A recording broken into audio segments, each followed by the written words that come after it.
नमस्कार, मैं हूं मोहन तिवारी और आप देख रहे हैं टीवी 24 की खास पेशकश दतिया का रण।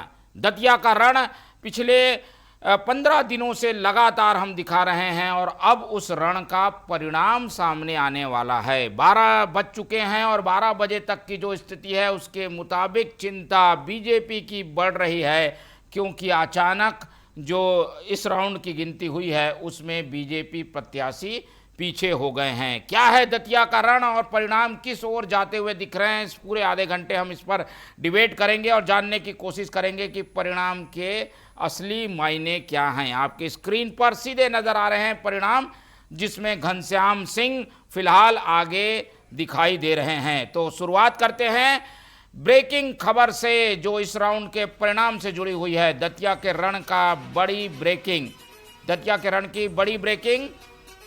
5वें राउंड के बाद के परिणाम जो सामने आए हैं उसमें कांटे की टक्कर थी, लेकिन 6वें राउंड के बाद की जो स्थिति है उसमें कुछ बढ़त दिखाई दे रही है कांग्रेस उम्मीदवार को, और वो मामूली बढ़त है। हालांकि घनश्याम सिंह 300 वोटों से आगे चल रहे हैं। 5वें राउंड तक तो कड़ी टक्कर थी, लेकिन 6वें राउंड के बाद जो संख्या सामने आई है 20,739, ये बीजेपी प्रत्याशी को वोट मिले और कांग्रेस प्रत्याशी के नंबर आपके सामने 20,997, और इस तरीके से करीब 300 वोटों से घनश्याम सिंह आगे हैं।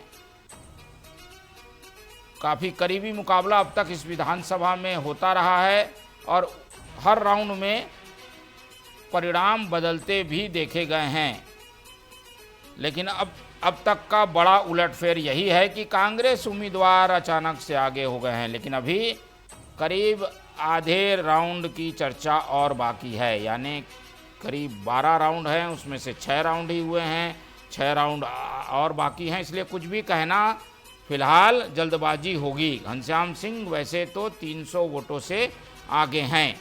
आपके स्क्रीन पर दोनों उम्मीदवार, सीधा मुकाबला कांग्रेस और भाजपा के बीच। आशुतोष तिवारी बीजेपी के उम्मीदवार 20,700 वोट पाए हैं उन्होंने, लेकिन कांग्रेस के उम्मीदवार 20,900 वोट पाकर 300 वोटों से आगे चल रहे हैं। जी, तो अभी आप देख रहे हैं परिणाम और 6वें राउंड की गिनती हो चुकी है, 7वें राउंड की गिनती बाकी है, और जो खबरें आती जाएंगी हम आपको बताते जाएंगे। फिलहाल दतिया के रण में आज हम डिस्कशन करेंगे कि आखिर ये परिणाम क्या बोलते हैं जो कि 6 राउंड तक आ चुके हैं। तो पहले उन मेहमानों से पहले मुखातिब हो जाते हैं जो कि इस चर्चा में हमारे साथ रहेंगे। हम बहुत स्वागत करेंगे, हमारे साथ मौजूद हैं कांग्रेस का पक्ष रखने के लिए कांग्रेस के प्रवक्ता कमलेश साहू जी, बहुत स्वागत करेंगे आपका। बीजेपी का पक्ष रखने के लिए हमारे साथ मौजूद हैं दीपक वलेजा जी, बहुत स्वागत करेंगे आपका। और इस पूरे मामले का राजनीतिक विश्लेषण शेयर करने के लिए हमारे साथ मौजूद हैं हमारे चिर परिचित राजनीतिक विश्लेषक डॉक्टर भूपेंद्र सुहेले जी। तीनों मेहमानों का स्वागत करता हूं, लेकिन उसके पहले आपको बता दें कि क्या होने जा रहा है इस परिणाम को लेकर प्रतिक्रियाओं का दौर। तो सबसे पहले सुनाते हैं नरोत्तम मिश्रा की प्रतिक्रिया, जो कि इस परिणाम में जब बीजेपी आगे थी तब ली गई थी। क्या कह रहे हैं नरोत्तम मिश्रा, वो आपको सुनाते हैं। धन्यवाद और बधाई जनता को, और भारतीय जनता पार्टी जीतेगी, मैं प्रारंभ से ही कह रहा हूँ। मेरी अकेले की मेहनत नहीं आंकना चाहिए उसमें। भारतीय जनता पार्टी में सामूहिक प्रयास होता है तो जिम्मेदारी सभी की रहती है। माननीय मुख्यमंत्री जी ने मेहनत की, प्रदेश अध्यक्ष जी ने मेहनत की, सबने मेहनत की है, सभी कार्यकर्ता लगे रहे। अभी तो लगातार जीती रही। कितने वोटों से नहीं, अभी आंकलन नहीं, थोड़ी सा रुकिए, इतनी जल्दी भी क्या। वो पहले भी निष्कासित हो चुके हैं। वो कांग्रेस देर से आई है। भ्रष्टाचार जिस व्यक्ति ने किया, जो न्यायालय से सिद्ध हो गया, तिहाड़ जेल चला गया, जो कई पार्टियों में रह चुका, वो आधा दर्जन से ज़्यादा पार्टियों में रह चुके हैं, 4 पार्टियों से तो चुनाव ही लड़ चुके हैं, तो इसलिए उनके लिए ये कोई नई बात थोड़ी। घनश्याम सिंह ये सारी बात बोल चुके हैं, उन्हीं की बात दोहरा रहा हूँ। बिल्कुल तो ये थी नरोत्तम मिश्रा की प्रतिक्रिया, जिसमें वो इस बात को कह रहे हैं, जिसमें बीजेपी प्रत्याशी क्योंकि आगे थे तो सबकी मेहनत का सामूहिक परिणाम सामने आ रहा है, ऐसी उन्होंने उस समय प्रतिक्रिया दी थी। हालांकि अभी वर्तमान स्थिति बदली हुई है।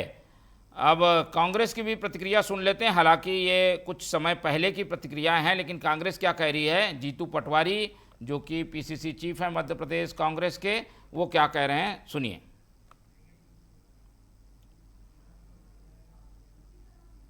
चलिए, जीतू पटवारी की बाइट हम थोड़ी देर बाद दिखाएंगे, लेकिन उसके पहले कांग्रेस प्रवक्ता पीसी शर्मा क्या कह रहे हैं वो भी आपको सुनाते हैं। विधानसभा उपचुनाव की काउंटिंग शुरू हो गई है और कांग्रेस पार्टी अंदर भी और उसके बाहर भी हर चीज़ में विजिलेंट है। पूरे काउंटिंग एजेंट समय पर वहाँ पे पहुँच गए थे और इस पूरी प्रक्रिया की मॉनिटरिंग लोग यहाँ कर रहे हैं बाहर से भी। और जिस तरह से चुनाव शांतिपूर्ण तरीके से हुआ, उसी तरह उम्मीद है ये काउंटिंग भी शांतिपूर्ण तरीके से हो जाएगी। और प्रशासन से लगातार हम बात कर रहे हैं कि काउंटिंग में कसावट रखी जाए, कोई भी मिस हैंडलिंग ना हो। और अभी तक की जो स्थिति आई है करीब 3 राउंड में, वो पड़ना बराबरी का है। और निश्चित तौर पर जिस तरह से पहले से ही माना जा रहा है कि कांग्रेस के कुंवर घनश्याम सिंह जी राय साहब इस चुनाव को जीतेंगे। और जो अभी तक का भी जो अनुमान था जहाँ कि किस तरह से बढ़त होगी, कितने वोट मिलेंगे, वो उस हिसाब से मिलता है। इसलिए जीत निश्चित है और पूरी तरह से कांग्रेस का कार्यकर्ता बाहर भी अंदर भी एकजुट है और पूरे दमखम के साथ अपना काम कर रहा है। तो ये थे कांग्रेस की ओर से पीसी शर्मा, जो कि प्रतिक्रिया दे रहे थे और इस बात की आशंका भी व्यक्त कर रहे थे कि कहीं कुछ गड़बड़ी ना हो जाए। हालांकि वो इस बात पर जोर देते नजर आए कि अंतिम परिणाम कांग्रेस के पक्ष में होगा, लेकिन परिणाम अभी जो स्थिति है उसमें मामूली बढ़त के साथ कांग्रेस के पक्ष में जाते हुए दिखाई दे रहे हैं। अब उम्मीदवारों ने क्या कहा और जो मतगणना स्थल है वहाँ के क्या दृश्य हैं वो भी आपको दिखाएंगे। तो ये मतगणना जारी है और गहमा गहमी के बीच मतदान चल रहा है। सुरक्षा के पर्याप्त व्यवस्था की गई है और जो अब तक की स्थिति है, 5 राउंड पूरे हो चुके हैं, 6वां राउंड की गिनती जारी है और उसमें मामूली बढ़त कांग्रेस को मिली हुई है। हालांकि प्रतिक्रियाएं जो दोनों उम्मीदवारों की हमारे सामने आई हैं वो इस परिणाम के पहले की हैं। सबसे पहले बीजेपी के उम्मीदवार आशुतोष तिवारी की प्रतिक्रिया आपको सुनाते हैं।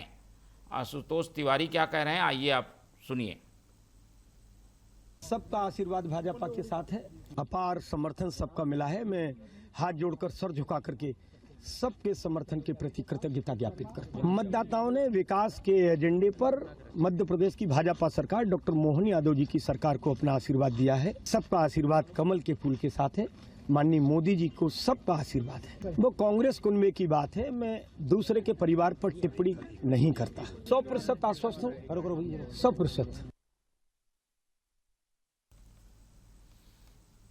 तो 100% विश्वास है बीजेपी उम्मीदवार को कि वो जीतेंगे और वो भी कांग्रेस पर कोई टिप्पणी फिलहाल नहीं करना चाहते, लेकिन इस बात को लेकर आश्वस्त हैं कि उन्हें 100% जीत मिलेगी।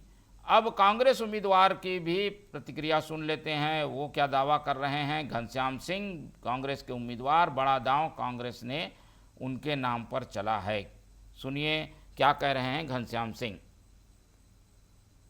देखिए, बयान तो सब देते हैं, वो कार्यकर्ताओं का मोरल न गिरे इसलिए कहते हैं, लेकिन असली चीज तो अब शुरू हो गई ना। आप देख लीजिए, मैं 833 से आगे हूँ और ये बढ़ती जा रही है। चुनाव में जीत रहा हूँ, 12 से 15 हजार के बीच में जीत रहा हूँ। नहीं, उतार चुनाव नहीं चल रहा।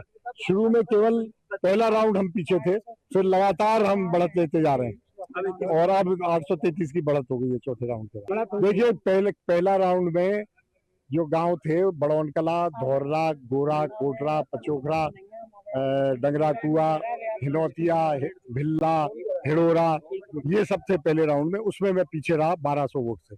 उसके बाद जो है उसमें लगातार कवर करता जा रहा हूँ और अब 833 वोट से आगे हूँ चौथे।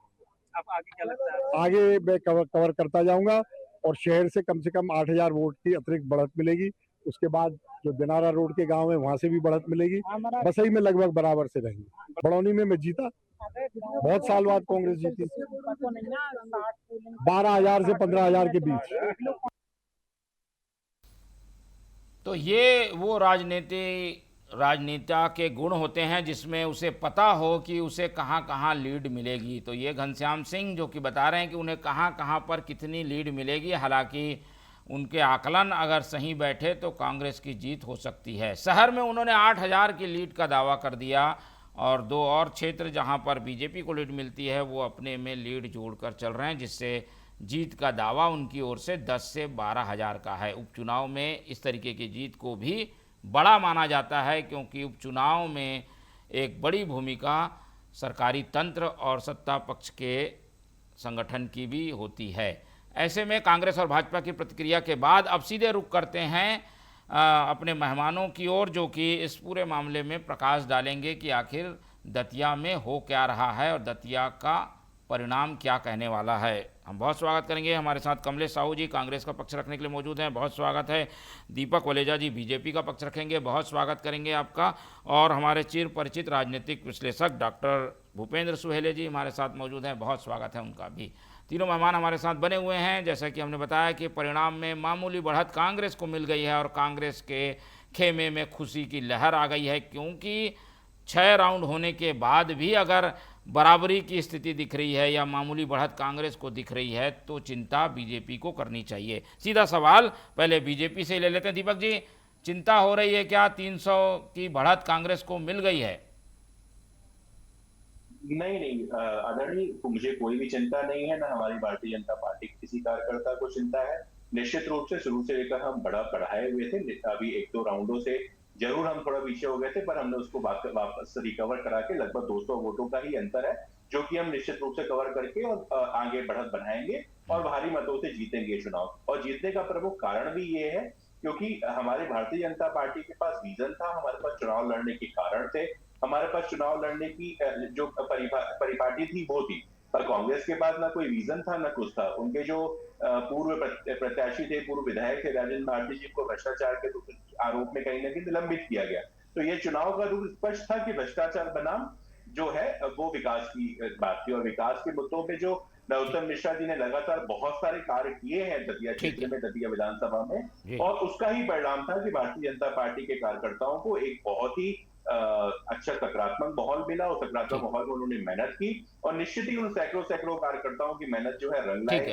दीपक जी लेकिन अभी दीपक जी अभी घनश्याम जी को हम सुन रहे थे, कांग्रेस प्रत्याशी को, वो ये क्षेत्र वाइज बता रहे थे कि इस क्षेत्र में बीजेपी को लीड मिलती थी लेकिन मुझे लीड मिल गई, ऐसा उन्होंने कहा। शहर में भी वो 8,000 की लीड की मान कर चल रहे हैं।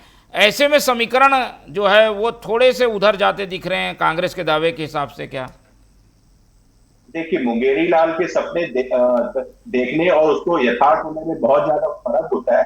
अभी जिस ग्रामीण क्षेत्रों की बात कर रहे थे उस ग्रामीण क्षेत्रों में निश्चित रूप से हमारी कांटे की टक्कर है, पर जब हम शहरी क्षेत्रों की हमारी पेटियां खुलेंगी तो शहरी क्षेत्रों में जो विकास कार्य हुए हैं, चाहे वो मेडिकल कॉलेज के रूप में हो, चाहे वो फिशनरी कॉलेज के रूप में हो, चाहे पीटीआई के रूप में हो, चाहे आपको सड़कों का जाल हो, ऐसे बहुत सारे विकास कार्य हैं जो शहरी अंचलों को भी हमारी भारतीय जनता पार्टी को मिला है। तो अभी शहरों की पेटियां खुलना तो बाकी है। तो निश्चित रूप से उनको सपना देखना अच्छी बात है, प्रत्याशी उन्होंने मेहनत की होगी तो उनको लग रहा होगा कि शायद मैं जीत सकता हूं, पर जो यथार्थ हकीकत है उससे बहुत दूर है। भारतीय जनता पार्टी जो है एक अच्छे मैंडेट के साथ और एक अच्छे मतों के साथ जीत रही है, और उसके जीतने के पीछे भारतीय जनता पार्टी के हजारों कार्यकर्ताओं का रीजन है। और मैं आपके चैनल के माध्यम से ये भी बताना चाहूंगा कि जो कांग्रेस की जितने भी नेता है, चाहे इनके प्रत्याशी हो चाहे इनके हाईकमान हो, वो सिर्फ भ्रम फैलाने के अलावा और एक प्रोपेगेंडा फैलाने के अलावा कोई काम नहीं करते। आपने देखा होगा अभी चुनाव के समय पे भी जीतू पटवारी अधिकारियों को धमकाते हुए नजर आए। उस पर आएंगे हम। कमलेश जी की एक प्रतिक्रिया ले लेते हैं। तो इन भ्रम में और जाल में निश्चित रूप से वो कुछ जनता तो प्रभावित हुई होगी, पर पूर्ण रूप में जो भारतीय जनता पार्टी की जो वोट बैंक है वो पूरी जनता के भारतीय जनता पार्टी के माहौल हमने देखा है। और ठीक है, चलिए आएंगे आपके पास, मतों के साथ हम लौटूंगा तो और जवाब भी लेंगे, लेकिन पहले कमलेश जी की एक प्रतिक्रिया ले लेते हैं। कमलेश जी मुस्कुरा रहे हैं, वो निश्चित रूप से क्या हमारी क्या वजह है मंद मंद मुस्कुराने की, और लग रहा है क्या परिणाम पक्ष में जाता है? उपचुनाव वैसे तो पक्ष में अब तक सत्ता पक्ष के खिलाफ जाए ऐसी संभावना कम रहती है। देखिए मोहन जी, मैं सबसे पहले आप सबको मतलब श्रावण सोमवार की बधाई देता हूँ, शुभकामनाएं देता हूँ। आज से सावन का महीना शुरू है, पहला सोमवार है। मैं आपको बता दूं, मेरी मुस्कुराहट इसलिए है कि सरकार के खिलाफ और उपचुनाव, जैसा आपने कहा कि उपचुनाव सरकार के पक्ष में जाता है, लेकिन अब भारतीय जनता पार्टी की उल्टी गिनती शुरू हो गई है। दतिया का परिणाम यह बताएगा कि भारतीय जनता पार्टी की मध्य प्रदेश में उल्टी गिनती शुरू हो गई है। दीपक जी भले ही आश्वस्त हों, भले ही भारतीय जनता पार्टी के जो उनके खिलाफ जो वोटिंग हो रही है उसको स्वीकार ना कर रहे हों, लेकिन यह परिणाम बताएगा अभी, और 15वें राउंड के बाद यह परिणाम बताएगा। अभी आपकी स्क्रीन पर जो चल रहा है इसमें मुझे लगता है कि लगभग 1700 वोट से लगभग आगे कांग्रेस पहुंच चुकी है। और ये बताता है, जैसा हमारे घनश्याम सिंह जी ने अभी कहा कि बड़ौनी क्षेत्र हम कभी नहीं जीतते थे, वहां से कांग्रेस को बढ़त मिली है। उन्होंने कहा कि दतिया में हमें 8000 की बढ़त मिलेगी। मैं तो कहता हूं उनका आंकलन जो है उससे ज्यादा बढ़त मिलेगी। मुझे 8 से 10,000 का उम्मीद है। अभी आप कह रहे थे कि 300 वोट से आगे हैं, अभी आपने देखा कि 1700 वोट से आगे हो गए हैं। अभी 17,000 वोट से आगे होंगे 15वें राउंड तक आते आते। आप देख लीजिए, भारतीय जनता पार्टी के कुशासन के खिलाफ, भारतीय जनता पार्टी की गुंडागर्दी के खिलाफ, भारतीय जनता पार्टी की अराजकता के खिलाफ, भारतीय जनता पार्टी के भ्रष्टाचार के खिलाफ दतिया की जनता ने और ये मन बना लिया था। आप शुरू से देखिए, मैं तो शुरू से दतिया चुनाव में रहा और पूरी भूमिका में रहा। मैंने वहां देखा, हमारे सारे कार्यकर्ताओं ने देखा, आपने भी देखा होगा, दतिया की जनता मुंह बोलने से कतरा रही थी, चुप हो गई थी। और चुप होने का मतलब है कि सत्ता के खिलाफ कहीं ना कहीं वातावरण था, लेकिन डर, दहशत, भारतीय जनता पार्टी के गुंडों की दहशत, दबाव के कारण से मतदाता बोल नहीं रहा था। लेकिन मतदाता वो है, हम मतदाता को नमन करते हैं, प्रणाम करते हैं कि मतदाता ने अपना कमाल दिखा दिया।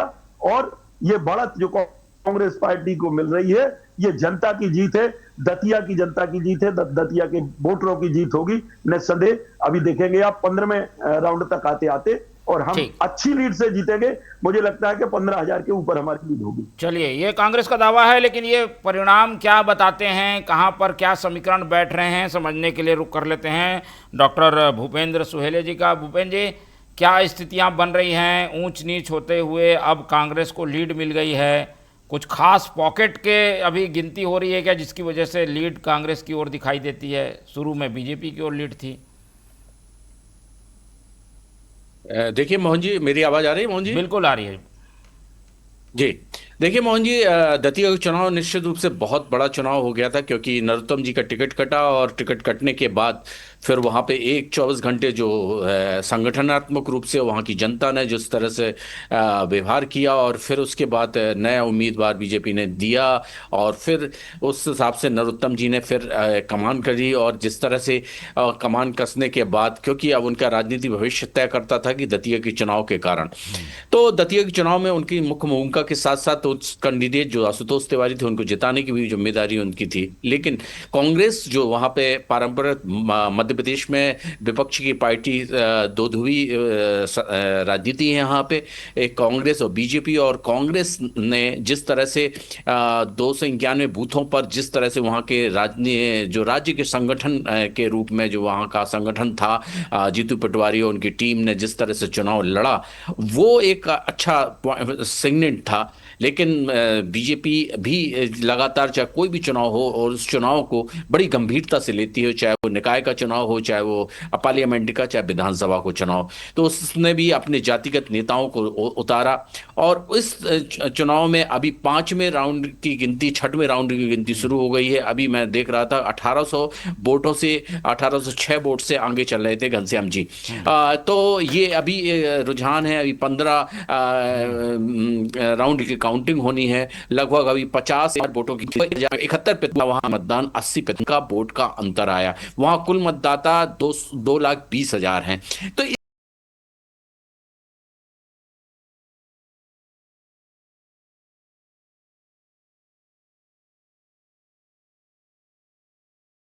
इस तरह से अगर हम एनालिटिक करें और जातिगत हिसाब से अगर भारतीय राजनीति को देखें तो वहां पे ब्राह्मण 14%, एससी का वोट है 14% और अन्य जातियों का उस तरह से अपना ओबीसी का वोट है। लेकिन इस चुनाव में दामोदर यादव ने जो भूमिका निभाई और दामोदर ने 5वें और 6वें राउंड में लगभग 10,000 से ऊपर मत प्राप्त किए हैं। तो वो है एक मत, मेरा ये मानना है कि 9% वोट कम होना और दामोदर की उपस्थिति में वोट का डिवीजन करना। अब यह डिवीजन कांग्रेस का उन्होंने किया है कि बीजेपी में, ये तो आप परिणाम की बात पता चलेगा, लेकिन उनने काफी बड़ी भूमिका एक जिसको हराने और जिताने में वो तय करेंगे, इससे क्लियर हो गया। क्योंकि अभी 5वें और 6वें राउंड की जो काउंटिंग चले उसमें लगभग 10,000 से ऊपर वोट वो प्राप्त कर चुके हैं। क्योंकि उनका जो पारंपरिक उनकी पार्टी का वोट है वो एससी वोट है और वो खुद पिछड़ी जाति के हिसाब से उनका राजनीति है। तो ये राजनीति कर सकता है कि कुछ भी बहुत ही जीतू पर तो लगातार चुनाव लड़ती है इन्हें भी हिसाब से रूप से उतरे जिस हिसाब से बहन 2000 से लॉन्च महिलाओं का वोट डिवीजन के रूप में 68% इस विधानसभा में महिलाओं का वोट और 74% पुरुषों का वोट डला है। तो अब ये वोट का कहां निर्णायक होगा, क्योंकि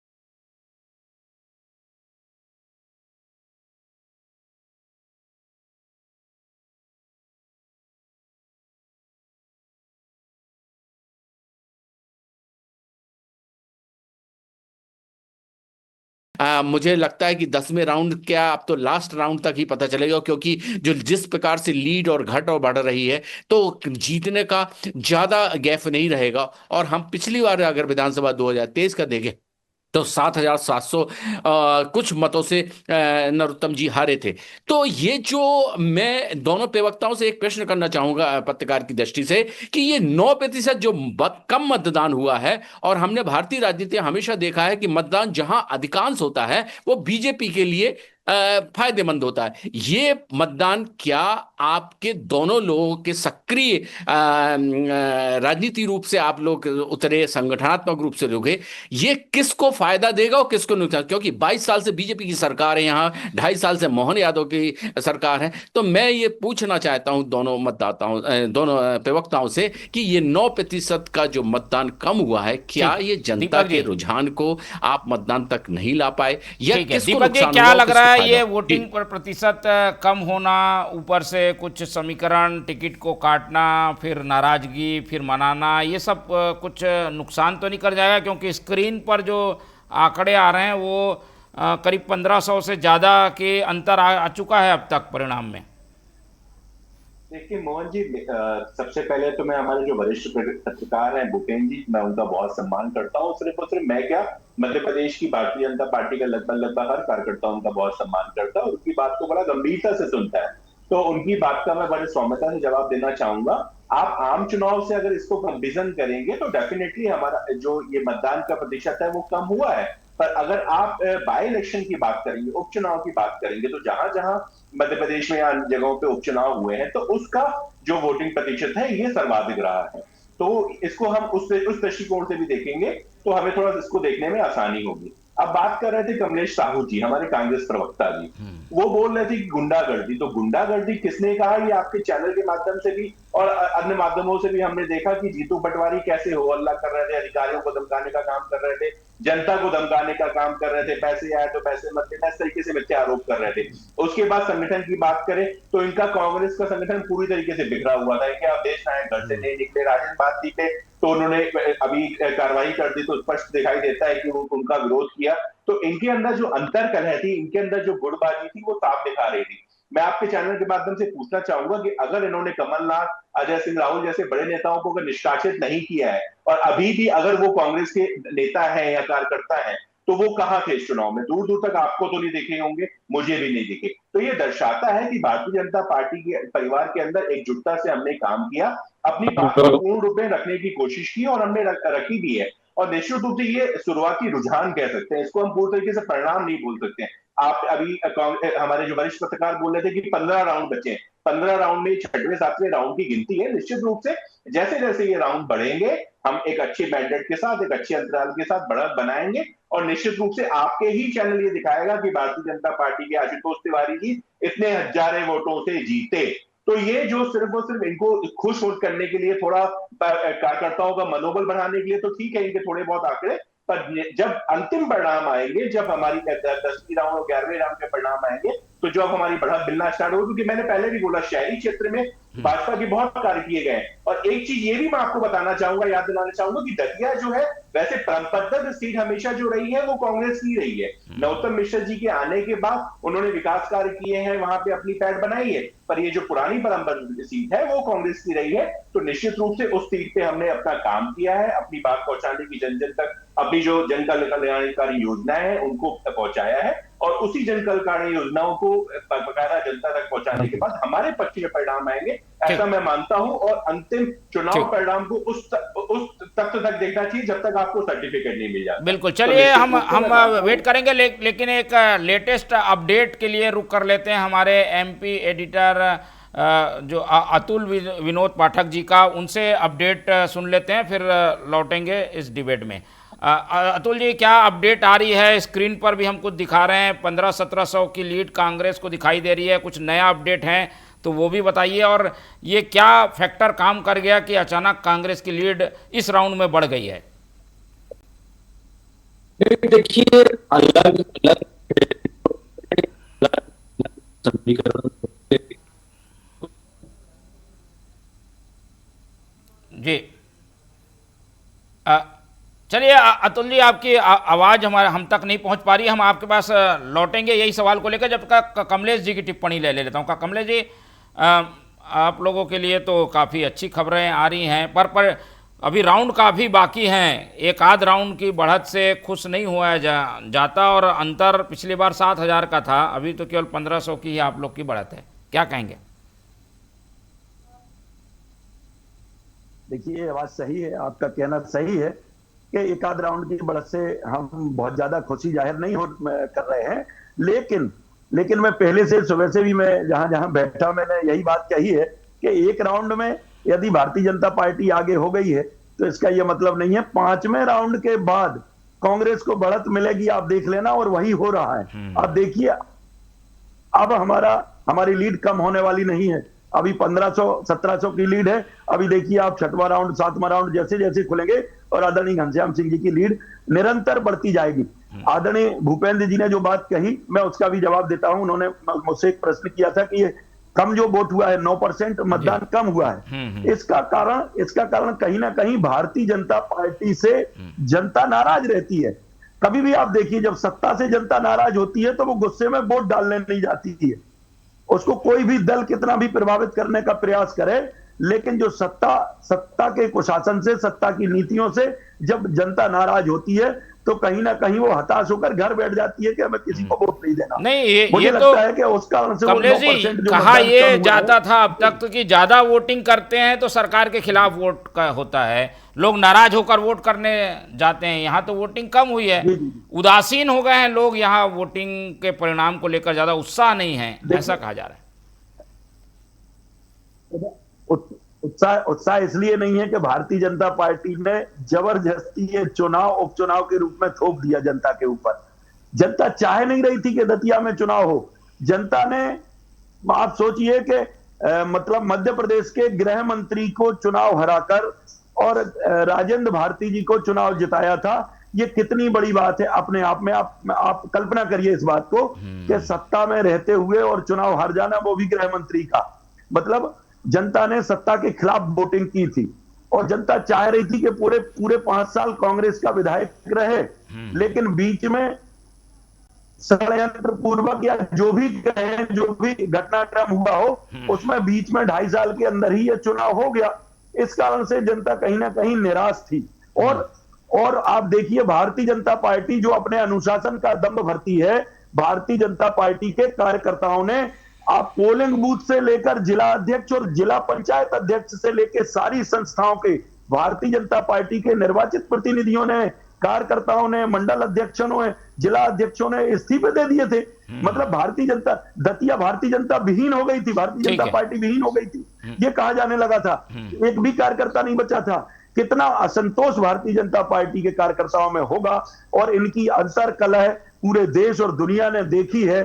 भारतीय जनता पार्टी की अंतरकलह, उसके बावजूद भी ये अपने आप में भले ही व्यक्त ना करें, ये भले ही कुछ भी कहते रहें, दीपक जी हमारे मित्र हैं और ये भले ही कुछ कहते रहें, लेकिन घनश्याम सिंह जी जिनको कांग्रेस पार्टी ने अपना प्रत्याशी बनाया है, वो मुझे लगता है कि दीपक जी क्या कोई नाराजगी जैसा फैक्टर जो है अंदर ही अंदर रहा? बाहर तो आप लोग ने सब कुछ डैमेज कंट्रोल कर लिया, लेकिन अंदर की नाराजगी को ठीक नहीं कर पाए, ये कहीं भारी तो नहीं पड़ गया आपको?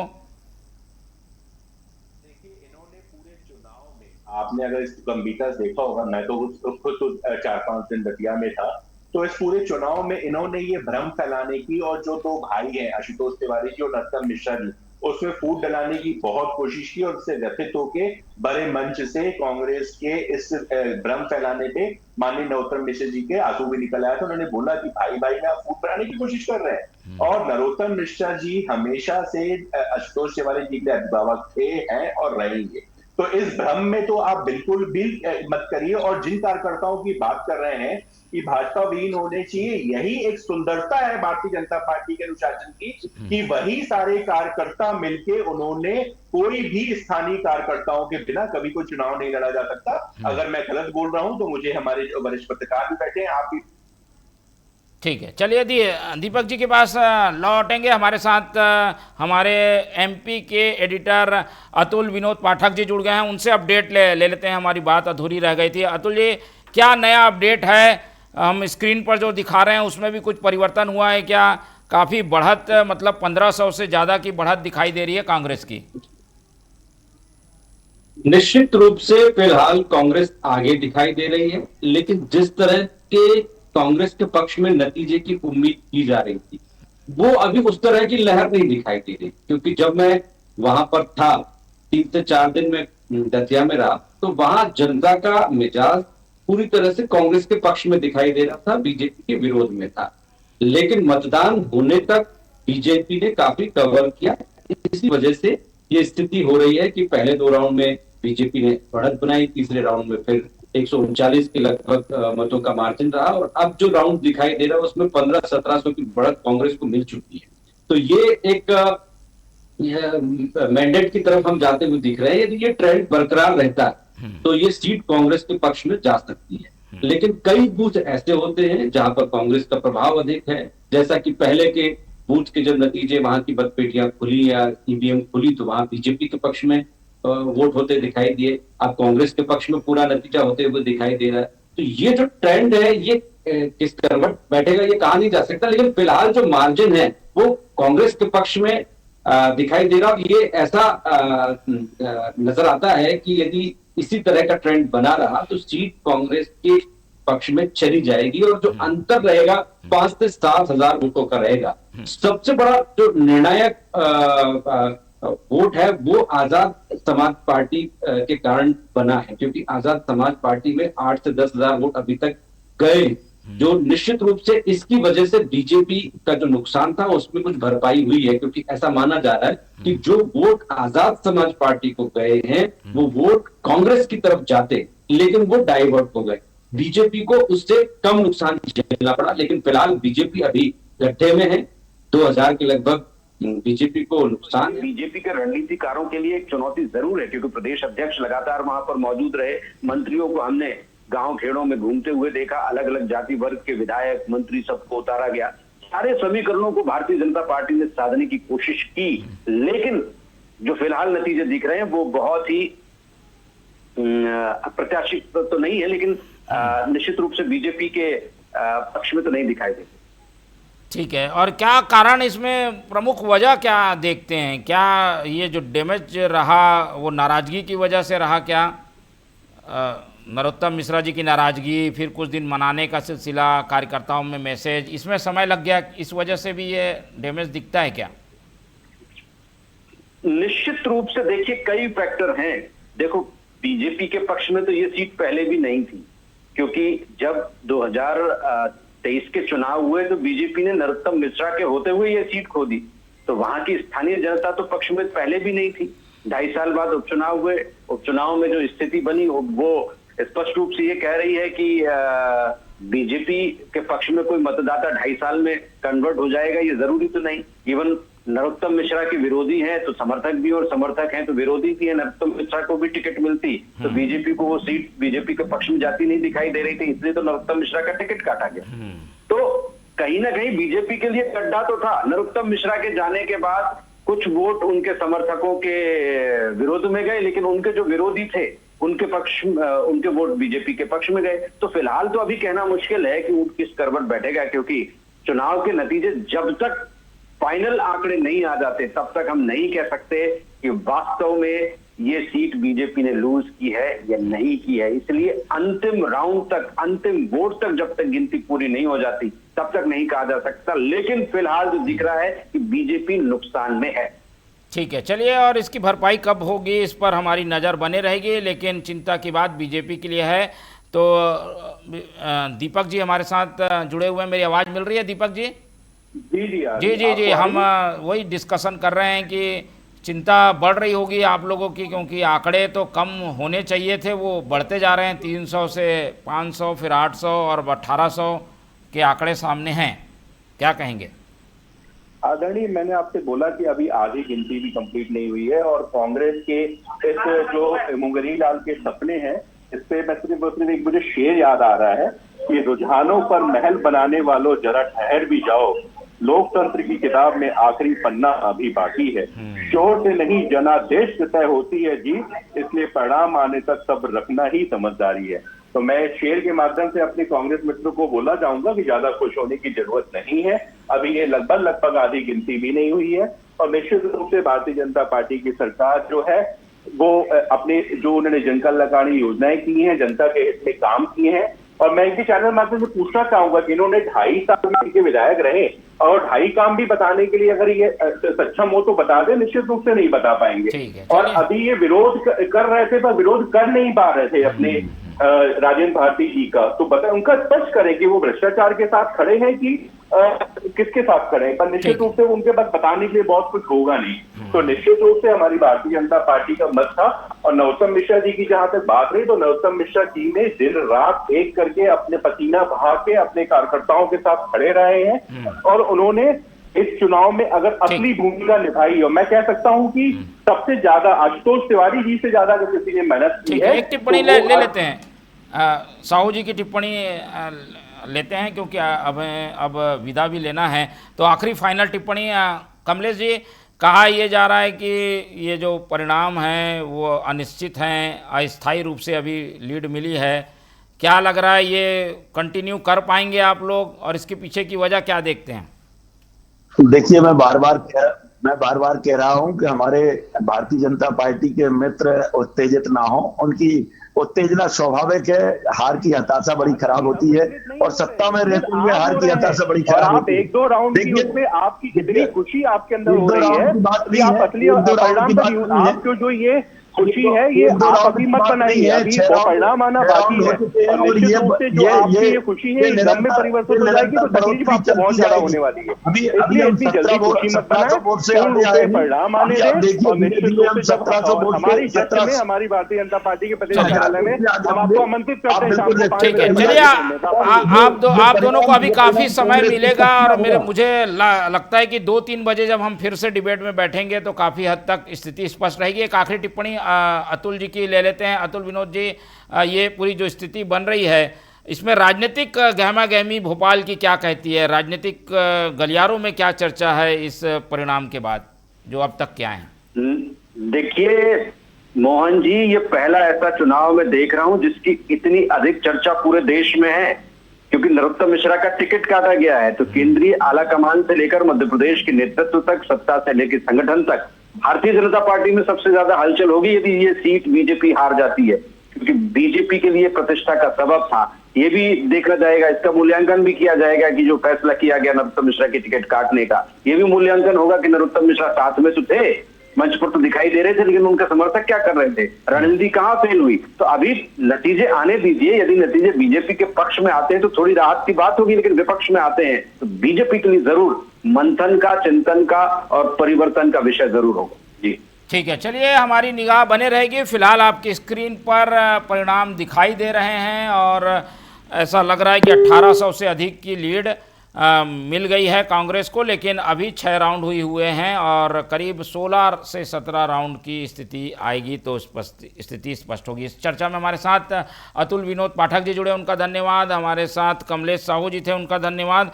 और बीजेपी का पक्ष दीपक जी ने रखा, उनका बहुत बहुत धन्यवाद। तो तीनों मेहमानों को धन्यवाद कहते हुए चर्चा यहीं ख़त्म करते हैं, लेकिन हम दतिया के रण के हर अपडेट आपको देते रहेंगे। इस पूरे अपडेट के लिए आप हमारे साथ बने रहिए। मुझे दीजिए इजाज़त, नमस्कार।